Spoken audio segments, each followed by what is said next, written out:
Part 1.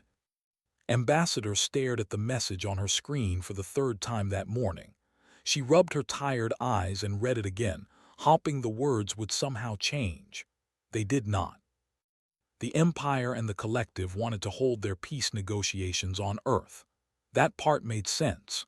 Earth was neutral ground, young enough in galactic politics that neither side could claim humanity favored their enemy. But the second part of the request made wonder if the translator had broken. They wanted entertainment, human entertainment, at a peace summit that would decide the fate of billions of lives across 17 star systems. "This has to be a mistake," said to her assistant, who sat across from her desk looking equally confused. "I checked with the concordance 3 times," replied. "They confirmed it. The exact words from the diplomatic corps were that humans possess a unique ability to create harmony from chaos through artistic expression. They believe it might help keep the negotiations peaceful." Laughed, but there was no humor in it. Humanity had been part of the Galactic Concordance for barely 100 years. They were the members, the youngest species, still learning how to navigate the complex web of alien politics and ancient grudges. And now 2 of the oldest, most powerful civilizations in known space wanted humans to put on a show while they tried to end a war that had lasted 3 generations. "When do they arrive?" asked. 2 weeks. Closed her eyes and took a deep breath. 2 weeks to organize entertainment for beings that did not see, hear, or think the way humans did. 2 weeks to prepare for the most important diplomatic event in centuries. 2 weeks to somehow prove that humanity deserved its place among the stars. "Get me the Ministry of Culture," she said, "and start putting together a list of performers. We need the best Earth has to offer." The next 2 weeks passed in a blur of frantic activity. The summit would be held in Geneva, in the same building where humans had once tried to prevent their own wars. Now it would host an attempt to end someone else's. The performers began arriving from all over Earth. There was Maria Santos, an opera singer from Brazil whose voice could make strong people cry. There was and his taiko drumming troupe from Japan, their drums so loud they seemed to shake the ground itself. There was Devin Williams, a break dancer from Detroit whose moves seemed to defy the laws of physics. There was a ballet dancer from Moscow whose grace made her look like she was floating. There was a street magician from Mumbai, who had somehow become famous across 3 galactic quadrants for his clever tricks. Met with each of them personally, she explained the situation as best she could. 2 ancient species that barely understood each other were coming to Earth to negotiate peace. The negotiations had failed 4 times before. Each time they had ended in renewed violence. This time, the aliens wanted something different. They wanted to see what made humans special. "No pressure," Devin said with a nervous laugh after his briefing. "What if they do not like what we show them?" Maria asked. Her accent was thick, her English careful. "What if we make things worse?" It was the question that kept awake at night. What if human entertainment offended one side or the other? What if the and found human art forms primitive or meaningless? What if this entire idea was a disaster waiting to happen? "Then we fail honestly," said. "But I do not think we will fail. They specifically asked for humans. They studied us. They saw something in our culture that they think can help. We have to trust that." The day the alien delegations arrived, Geneva transformed into something from a science fiction story. They came first, in ships that looked like floating mountains of crystal. When they emerged, they were tall and angular, their bodies made of a silicon-based material that caught the light and split it into rainbows. They moved slowly, deliberately, each gesture precise and measured. They arrived 6 hours later, fashionable late according to their cultural customs. Their ships were different, organic and flowing, covered in patterns that seemed to shift and change. They themselves were harder to describe. They were crystalline like but where they were solid and permanent, they seemed almost liquid. They hummed constantly, a sound that humans could barely hear but could feel in their bones. greeted both delegations personally. The diplomat was named Crystalline Thought of Morning, though she told to simply call her Crystal. The representative called himself Harmony in Discord, or just Harmony. Found the name ironic given that these two species had been killing each other for longer than human civilization had existed. "We are pleased to be here," Crystal said. Her voice came from a translator device, but it still had an odd, echoing quality. "We hope that Earth can provide what our previous negotiations lacked." "Your species has a reputation," Harmony added. His voice was musical, like several notes played at once. "You are young, but you have survived much conflict. You have learned to find beauty in struggle. This is a quality we need now." Felt the weight of their expectations settle on her shoulders. She thought about human history, about all the wars and suffering that had brought humanity to this point. These aliens saw that history as a strength. They saw humanity's endless creativity, the way humans turned pain into art and conflict into understanding, and thought it might save them. She hoped they were right. The first negotiation session began the next morning, watched from an observation room as the two delegations faced each other across a wide table. Translators worked overtime to convert concepts from one species to another. The thought in terms of solid structures and permanent truths. The thought in terms of flowing patterns and changing harmonies.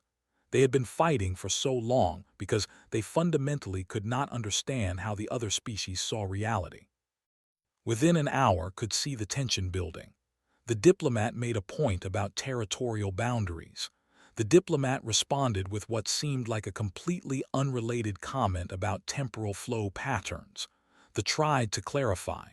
The became confused. Voices rose, though could barely understand what they were arguing about. This was how the previous 4 negotiations had failed. The two species would try to communicate, fail to understand each other, become frustrated, and eventually walk away angry.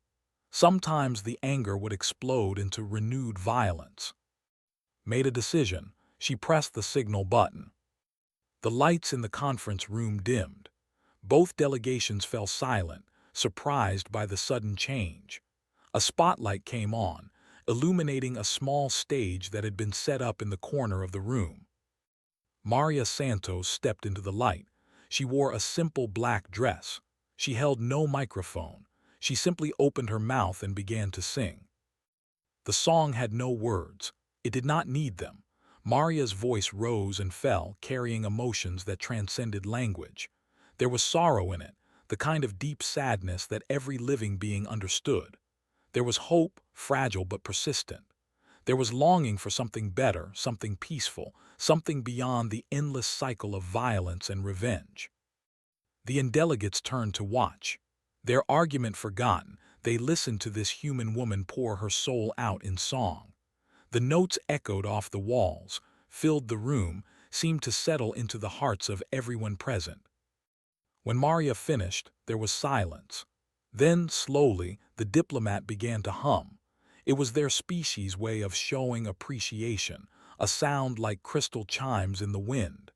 The diplomat pressed her hands together in their formal gesture of respect. "Beautiful," Crystal said quietly. "We have nothing like this. Our art is mathematical precise. This is something else." "It is chaos made ordered," Harmony added. "Emotion given form. How do humans do this?" Stepped into the room. "We do it because we must," she said. "Humans have always struggled to understand each other. We speak different languages, hold different beliefs, see the world in different ways. So we learn to communicate through other means. Through music, through art, through stories and dance and shared experiences that go deeper than words." She gestured to the stage. "We thought perhaps you might find this useful. When words fail, maybe something else can succeed." The two diplomats looked at each other. For the first time since the negotiations began, something passed between them. Not understanding, not yet, but curiosity, a willingness to try something new. "Yes," Crystal said, "show us more." Part 2. Over the next few days, the pattern became clear. The indelegations would meet for formal negotiations. They would talk, try to find common ground, and inevitably hit a wall of mutual incomprehension. When the frustration reached a breaking point, would signal for a performance. The human entertainers took turns, and his taiko drummers performed on the second day, their massive drums creating rhythms so powerful that everyone in the room could feel them vibrating through their bodies. They were fascinated by the precision, the way each drummer hit their drum at exactly the right moment to create a unified sound. They appreciated something different, the way the rhythms flowed into each other, creating patterns that shifted and evolved. Devon performed his break dancing on the third day. He spun on his head, froze in impossible positions, moved his body in ways that seemed to defy gravity itself. The aliens watched in silence, trying to understand how a being with bones and muscles could move like liquid one moment and stone the next. "This is what you meant," Harmony said to during a break. "About creating harmony from chaos. He makes disorder look purposeful." "Every move is controlled," Crystal added, "but it looks wild, free. How can something be both at once?" "That is the human condition," said with a small smile. "We are always both things at once, logical and emotional, individual and social, peaceful and violent. We spend our whole lives trying to balance these contradictions." "And this helps you?" Crystal asked. "This art, this entertainment?" "Thought about it. It reminds us that contradictions can coexist, that we do not have to choose one truth and reject all others. Music can be structured and free. Dance can be precise and wild. People can be different and still understand each other." The negotiations continued, and slowly, something began to change. The performances were having an effect that had not anticipated. The end were not just watching the humans perform. They were discussing what they saw. They were finding common ground in their shared experience of witnessing human art. After Devon's performance, overheard Crystal and Harmony talking during a break.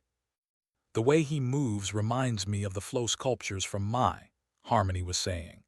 "Before the war, we would create patterns in suspended liquid that would shift and change over time." "We have something similar," Crystal replied. "Crystal gardens that grow over centuries, each formation unique but following mathematical principles. I had not thought about them in years. The war made such things seem frivolous." "Perhaps that is part of our problem," Harmony said quietly. "We stopped creating beauty. We only focused on destruction." Felt hope kindle in her chest. This was what they had asked for when they requested human entertainment. Not just a distraction, but a reminder. A way to reconnect with the parts of themselves they had lost in the endless grinding war. The breakthrough almost came on the fifth day, and it started with a disaster. The street magician from Mumbai was scheduled to perform. He was nervous. His act was not grand like opera or impressive like taiko drums. He did small tricks, sleight of hand, coin tricks and card illusions meant for audiences on busy street corners. He had protested when first called him, insisting he was not good enough for something this important. But had seen his videos. She had watched him make children laugh and adults gasp with wonder. She knew that his magic was not about the tricks themselves, but about the connection he made with his audience. And she thought that connection might be exactly what the negotiations needed. Walked onto the stage. His hands were shaking.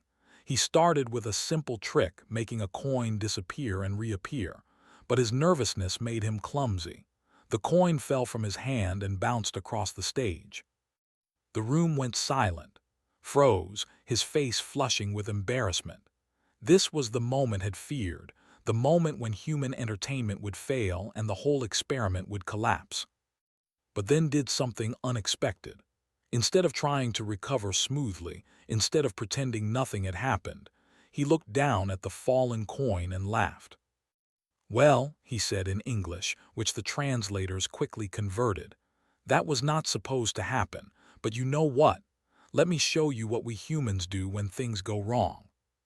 He picked up the coin and started incorporating the mistake into his act. He dropped things deliberately. He fumbled his cards. He made every error as visible and obvious as possible. And then, with skill that was hidden beneath the apparent clumsiness, he wove all these mistakes together into a comedy routine that had the entire room captivated. A card fell, and he caught it behind his back. A scarf went flying, and he snatched it out of the air with his teeth. The coin kept disappearing and appearing in impossible places, each movement part of an elaborate dance between control and chaos. They were perfectly still, watching intently. They were humming, a sign of pleasure and amusement. And somewhere in the middle of performance, both species began making the sounds that their translators identified as laughter. When finished, breathless and grinning, he bowed deeply. The applause was a strange sound, a mixture of human clapping and alien expressions of approval that filled the room with noise. But something more important than applause happened in the silence that followed. Crystal turned to Harmony. Her crystalline face was hard to read, but her posture had changed. She seemed less rigid, more open. "Did you see?" she asked. The human embraced his imperfection. He made the mistake part of the art. Harmony's hum shifted to a thoughtful frequency. Yes, he did not try to hide his failure. He acknowledged it and transformed it into something beautiful. "We do not do that," Crystal said slowly. "My people, we seek perfection. We believe in absolute truths, unchanging principles. When something does not fit our understanding, we reject it." "And my people seek constant change," Harmony replied. "We believe in flow, in adaptation. When something tries to remain static, we see it as wrong, as death." They looked at each other for a long moment. "Perhaps," Crystal said, "our philosophies do not have to be perfect to be valid." "Perhaps," Harmony agreed, "they can coexist, like the different performances we have seen, opera and drumming, ballet and magic, all different, all contradictory in some ways, but together they create something richer than any one alone." Felt her heart race. This was it. This was the moment everything had been building toward. The performances had not solved the conflict between the and, but they had done something more important. They had shown both species that contradiction and difference could be strengths rather than weaknesses. The formal negotiations resumed with new energy. The Diplomats still disagreed on many things. Their fundamental differences in perception and philosophy had not disappeared, but now, when they reached an impasse, they approached it differently. Instead of seeing the other's position as wrong, they began to see it as simply different. A variation, like different styles of music. The performances continued between sessions. Danced ballet, moving with such grace that both aliens described it as watching time itself flow. A jazz band performed improvisation, showing how structure and spontaneity could exist together. A group of children sang folk songs from different cultures, their voices blending in harmony despite singing in different languages. Each performance reinforced the same lesson. Humans were not unified. They did not all think the same way or believe the same things, but they had learned, painfully and slowly over thousands of years, how to find beauty in that diversity. They had learned that harmony did not mean everyone singing the same note. "Your species fought many wars," Harmony said to one evening after a particularly moving performance by a string quartet. "Yes," admitted, "we still do sometimes. We are not perfect." "But you learned something from those wars," Crystal added. "You learned to value what we have forgotten, the importance of seeing through another's eyes, even when you cannot understand what they see." "We had to learn," said. "We almost destroyed ourselves several times. We realized that we could either find ways to live with our differences or die because of them. Art helped us choose life." By the end of the second week, the negotiations had progressed further than any of the previous 4 attempts. Treaties were being drafted, boundaries were being discussed. Most importantly, both sides were still talking. They had not walked away in anger. They had not given up. But everyone knew the hardest part was still ahead. Agreeing to stop fighting was one thing. Actually making peace, with all the compromises and concessions and painful admissions that required, was something else entirely. The final performance of the second week was scheduled for a Friday evening, had saved one group for this moment. A choir made up of people from 30 different countries, singing a song composed specifically for this summit. The composer had taken musical elements from both mathematical harmonics and flow patterns and woven them together with human melody. As the choir sang, looked around the room, she saw and sitting together, no longer separated by the width of the negotiation table. She saw them listening, really listening, not just to the music but to each other. She saw hope, real, tangible hope that maybe, just maybe, humanity's gift to the galaxy was exactly this. The reminder that peace was not about everyone becoming the same. It was about learning to appreciate the unique music that every voice brought to the choir. Part 3. The third week of negotiations began with unexpected news. Both the and home governments had sent additional diplomats to Geneva. His heart sank when she heard. In her experience, more diplomats meant more complications, more voices to satisfy, more chances for everything to fall apart. But when the new arrivals came to the negotiation room, they brought something had not expected. They brought their own artists. An elder named Structure of Ancient Light carried with them a small crystal sculpture. "I am not a diplomat," they explained through the translator. "I am a crystal singer. I grow art from mathematical principles. I have not practiced my art in 70 years because the war made it seem pointless. But I watched the recordings of your human performers, and I remembered why I once loved creation." They had sent a pattern weaver named Ripple Through Time. "I work with temporal flows," they said, their voice musical even through translation. "I create art that exists in the fourth dimension, sculptures of time itself. The war stopped me from my work. There was no time for beauty when survival was uncertain. But your humans showed me that beauty is not a luxury. It is a necessity." Looked at the two alien artists and felt something shift in the room. The formal diplomats had been doing important work, but they were constrained by politics and history and the weight of their civilization's expectations. These artists were different. They understood something the diplomats were still learning. "Would you like to perform?" asked. "We have time before today's session begins." Structure of Ancient Light placed their crystal sculpture on the stage. It was small, no bigger than a human hand, but when light touched it, it exploded into a display of mathematical beauty. Fractal patterns cascaded through the crystal, each one perfectly calculated, each one building on the last to create something impossibly complex and yet completely logical.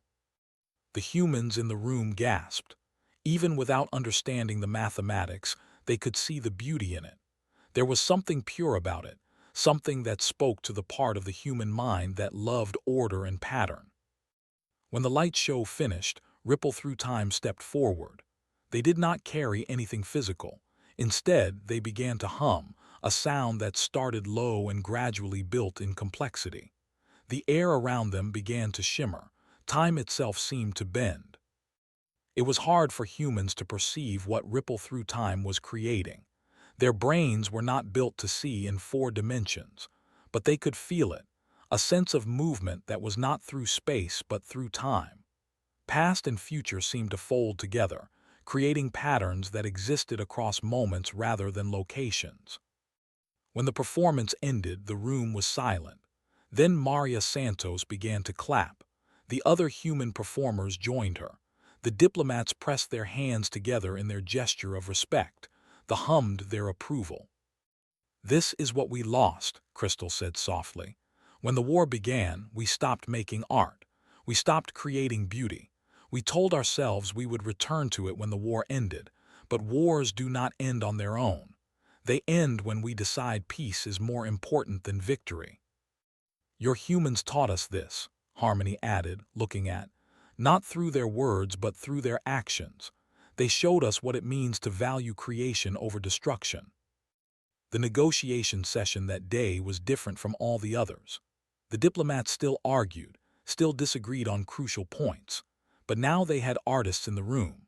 When tensions rose, when the old patterns of conflict began to emerge, structure of ancient light or ripple through time would share a perspective from their creative work. They would talk about how different mathematical principles could coexist in crystal art, or how temporal patterns could harmonize despite moving in different directions. The human performers began collaborating with the alien artists, worked with structure of ancient light to create a performance that combined taiko drumming with crystal resonance.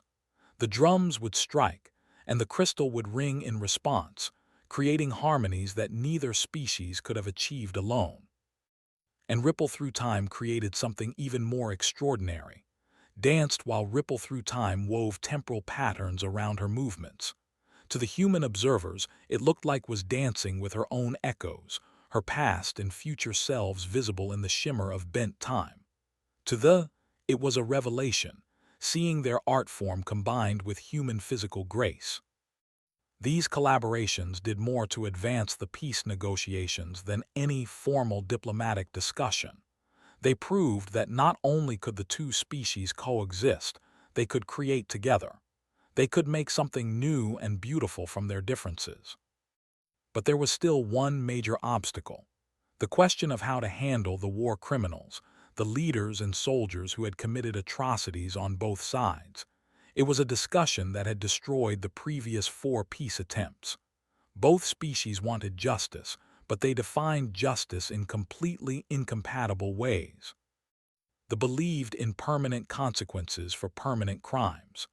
They wanted the worst offenders imprisoned forever, removed from society as a mathematician would remove a flawed equation. They believed in transformation and redemption. They wanted the offenders to undergo change, to be reformed rather than punished, to flow into new patterns of being.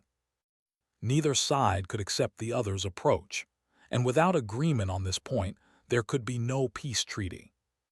The argument stretched over 3 days. Voices were raised. Old accusations were thrown back and forth. The human performers kept performing, but even their art seemed unable to bridge this particular gap. Watched with growing despair as the negotiations teetered on the edge of collapse. On the 3rd day of the deadlock, asked if he could speak. He was the most junior of the human performers, the street magician who had accidentally created a breakthrough with his clumsy coin trick. Was surprised when the diplomats agreed to hear him. Stood in the center of the room, looking nervous but determined. "I am not a diplomat," he said. "I am just a magician, but I have been thinking about magic and justice, and maybe I can help." He pulled out a deck of cards. "In magic, we have a concept called misdirection. We make you look one way so you do not see what is happening another way. I think maybe you are both experiencing misdirection right now. You are looking at justice and seeing only 2 options: punishment or redemption, forever or transformation."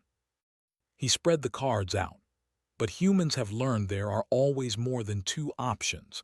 We have learned this because we have had to. Our history is full of crimes and atrocities. We have had to figure out how to move forward without forgetting the past." Began to shuffle the cards, his hands moving with the skill that made him a master of his craft. "Some humans believe in punishment. Some believe in redemption. Most of us believe in something in between. We call it restorative justice. The people who committed crimes face consequences, yes, but those consequences are designed not just to punish but to repair, to heal, to restore what was broken." He made the cards appear and disappear, reform and reshape. "It is not perfect. No human system is, but it acknowledges something important: that justice is not about satisfying one principle or the other. It is about trying to make the future better than the past." Finished his shuffle and held up a single card. "You are arguing about whether justice should be permanent or changing. Maybe it needs to be both. Permanent enough to acknowledge the seriousness of what was done, changing enough to allow for the possibility of healing." He placed the card down on the table between Crystal and Harmony. "This is just one human's idea. Maybe it is wrong, but maybe it is worth considering."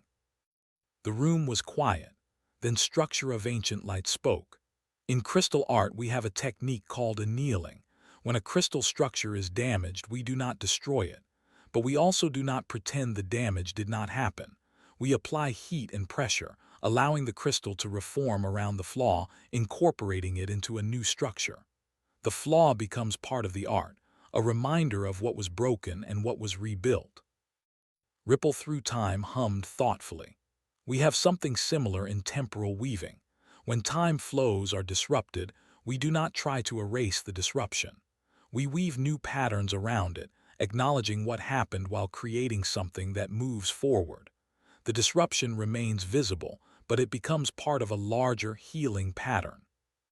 Crystal and Harmony looked at each other, could see them thinking, processing, considering possibilities they had not allowed themselves to see before. Could we do this? Crystal asked. Could we create a justice system that honors both our principles? The criminals face permanent consequences, Harmony said slowly. But those consequences involve working to repair the damage they caused. They are removed from positions of power forever, but they spend their lives in service to healing. They cannot undo what they did, Crystal added. The past is fixed, but they can shape the future. Their punishment is permanent, but its form allows for transformation. It was not a perfect solution. Both sides had to compromise their ideals, but it was a solution that both sides could accept, and that was what mattered. The Treaty of Earth was signed 3 days later, stood in the observation room and watched as Crystal and Harmony placed their marks on the document. It was not the end of the conflict between their species. Centuries of war could not be resolved in 3 weeks, but it was a beginning, a real, genuine beginning. The treaty included several provisions, but the one that would have the most lasting impact was Article 7, which the diplomats called the Harmony Doctrine. It stated that all future Galactic Concordance peace negotiations would include cultural performances from the species involved. More than that, it established Earth as the official site for these negotiations and designated humans as curators of harmony, responsible for helping other species find common ground through shared artistic experiences. Was not sure humanity deserved such a title. Humans were still figuring out how to live peacefully with each other, but she understood what the aliens saw in humanity. They saw a species that had looked into the abyss of its own self-destruction and chosen to step back. A species that had learned, painfully and imperfectly, to value creation over destruction and understanding over conquest. 3 months after the treaty was signed, received her first report from the former war zones, and soldiers, working together on reconstruction efforts, had started sharing their cultural practices with each other. An engineering team had taught their counterparts about crystal singing. A medical unit had shown soldiers how to weave temporal patterns for meditation and healing. The report included a video. Watched it alone in her office, tears streaming down her face. It showed a group of young and none of them old enough to remember a time before the war, working together to create a monument on a planet that had been bombed into near oblivion. The monument was made of crystal and light and temporal flows, all woven together. It was mathematically precise and artistically flowing. It was permanent and changing. It was everything both species valued, combined into something new. At the base of the monument they had placed a plaque. It was written in 3 languages and English. The English words said simply, "In memory of what was lost, in hope of what can be built. Thank you to the humans who reminded us that harmony does not mean singing the same note." Closed her laptop and walked to the window. She looked out over Geneva, over this city that had witnessed so much human struggle toward peace. She thought about Maria and Devon and ordinary people who had done something extraordinary simply by being themselves. She thought about Structure of Ancient Light and Ripple Through Time, artists who had rediscovered their purpose. She thought about Crystal and Harmony, diplomats who had found courage to imagine a different future. And she thought about the young and building monuments together, creating beauty from the ashes of war, proving that peace was not just possible but inevitable once people decided to reach for it. Humanity had not stopped the war through superior technology or military might. They had not even stopped it through superior diplomacy. They had stopped it by being human, with all the messy, contradictory, creative, hopeful humanity that implied. It was thought a very human victory, imperfect, incomplete, and absolutely beautiful. 6 months later, gave an interview to a Galactic Concordance news network. The reporter asked him to explain how humanity had helped end a war that had lasted longer than human civilization. Smiled the same nervous smile he had worn on that stage in Geneva when he dropped his coin. "We did not stop their war with magic tricks," he said. "We just reminded them that the universe is big enough for everyone's contradictions. Sometimes that is all harmony really is.